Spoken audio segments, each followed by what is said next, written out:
नमस्कार, आप देख रहे हैं रैपिड न्यूज इंडिया, जहां मिलती है आपको देश और दुनिया की हर बड़ी खबर सबसे तेज, सबसे सटीक। नमस्कार, आप देख रहे हैं रैपिड न्यूज इंडिया। मैं हूं आपका होस्ट और आइए जानते हैं 14 मार्च 2026 की 20 बड़ी खबरें। कोलकाता में राजनीतिक झड़प। पश्चिम बंगाल की राजधानी कोलकाता में प्रधानमंत्री की रैली से पहले राजनीतिक माहौल गर्मा गया। सत्तारूढ़ तृणमूल कांग्रेस और भाजपा समर्थकों के बीच झड़प की खबर सामने आई। पुलिस ने मौके पर पहुंचकर स्थिति को नियंत्रित किया। इस घटना में कुछ लोग घायल भी हुए हैं और सुरक्षा व्यवस्था कड़ी कर दी गई है। राजस्थान में स्वच्छता सप्ताह शुरू।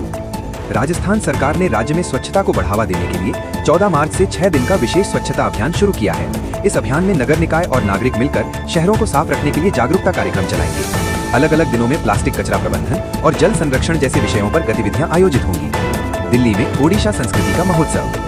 नई दिल्ली में ओडिशा पर्व 2026 की शुरुआत हुई है। इस कार्यक्रम में ओडिशा की कला, संस्कृति, संगीत और पारंपरिक व्यंजन को प्रदर्शित किया जा रहा है।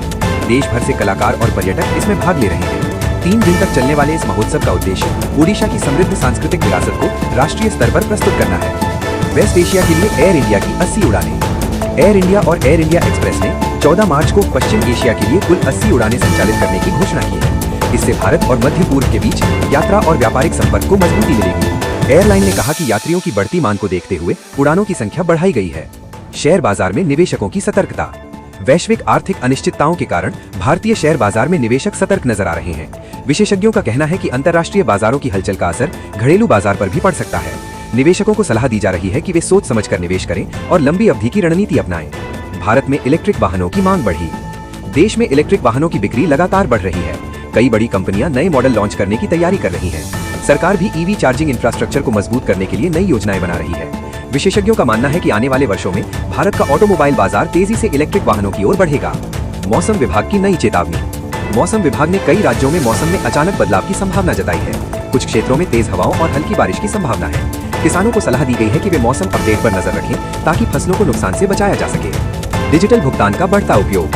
भारत में डिजिटल भुगतान का उपयोग तेजी से बढ़ रहा है। यूपीआई और अन्य डिजिटल प्लेटफॉर्म के जरिए रोजाना करोड़ों लेन देन हो रहे हैं। सरकार और बैंकिंग संस्थान भी डिजिटल भुगतान को और सुरक्षित और आसान बनाने के लिए नई तकनीकें विकसित कर रहे हैं। स्टार्टअप सेक्टर में नई फंडिंग।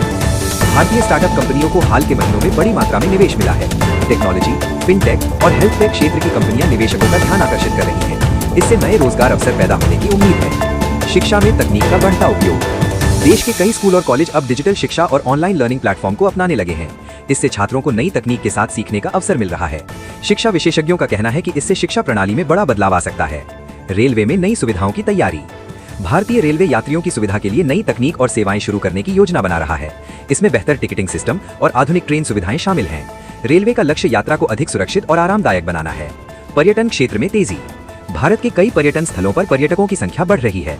सरकार पर्यटन उद्योग को बढ़ावा देने के लिए नई योजनाएं और प्रचार अभियान चला रही है। इससे स्थानीय अर्थव्यवस्था को भी लाभ मिल रहा है। स्वास्थ्य क्षेत्र में नई योजनाएं। सरकार ग्रामीण क्षेत्रों में स्वास्थ्य सेवाओं को बेहतर बनाने के लिए नई योजनाओं पर काम कर रही है। अस्पतालों में आधुनिक उपकरण और डॉक्टरों की उपलब्धता बढ़ाने पर जोर दिया जा रहा है। खेलों में युवा प्रतिभा उभर रही। भारत में कई युवा खिलाड़ी अलग अलग खेलों में शानदार प्रदर्शन कर रहे हैं। खेल मंत्रालय प्रतिभाओं को आगे बढ़ाने के लिए प्रशिक्षण और सुविधाएं प्रदान कर रहा है। साइबर सुरक्षा पर बढ़ता ध्यान। डिजिटल युग में साइबर अपराध के मामलों को देखते हुए सरकार और आईटी कंपनियां साइबर सुरक्षा को मजबूत करने पर काम कर रही हैं। लोगों को भी ऑनलाइन सुरक्षा के प्रति जागरूक किया जा रहा है। किसानों के लिए नई योजनाएं। कृषि क्षेत्र को मजबूत बनाने के लिए सरकार नई योजनाएं लागू कर रही है। किसानों को आधुनिक तकनीक और बेहतर बीज उपलब्ध कराने पर जोर दिया जा रहा है। महिला उद्यमिता को बढ़ावा। देश में महिलाओं को व्यवसाय शुरू करने के लिए प्रोत्साहित किया जा रहा है। कई सरकारी योजनाएं महिलाओं को आर्थिक रूप से आत्मनिर्भर बनाने के लिए शुरू की गई हैं। टेक कंपनियों में भर्ती बढ़ी। भारत की बड़ी टेक कंपनियों में नई भर्तियां शुरू हो गई हैं। आर्टिफिशियल इंटेलिजेंस और डेटा साइंस से जुड़े विशेषज्ञों की मांग तेजी से बढ़ रही है। पर्यावरण संरक्षण पर जोर। जलवायु परिवर्तन की चुनौतियों को देखते हुए सरकार पर्यावरण संरक्षण के लिए नई पहल कर रही है। वृक्षारोपण और स्वच्छ ऊर्जा को बढ़ावा दिया जा रहा है। युवाओं में स्टार्टअप का बढ़ता क्रेज। आज के युवा नौकरी के बजाय अपना स्टार्टअप शुरू करने की ओर आकर्षित हो रहे हैं। सरकार भी स्टार्टअप इंडिया जैसी योजनाओं के माध्यम से युवाओं को सहायता प्रदान कर रही है। तो ये थी आज की 20 बड़ी खबरें। अगर आपको वीडियो पसंद आया हो तो लाइक करें, चैनल को सब्सक्राइब करें और बेल आइकॉन जरूर दबाएं। मिलते हैं अगली वीडियो में। जय हिंद।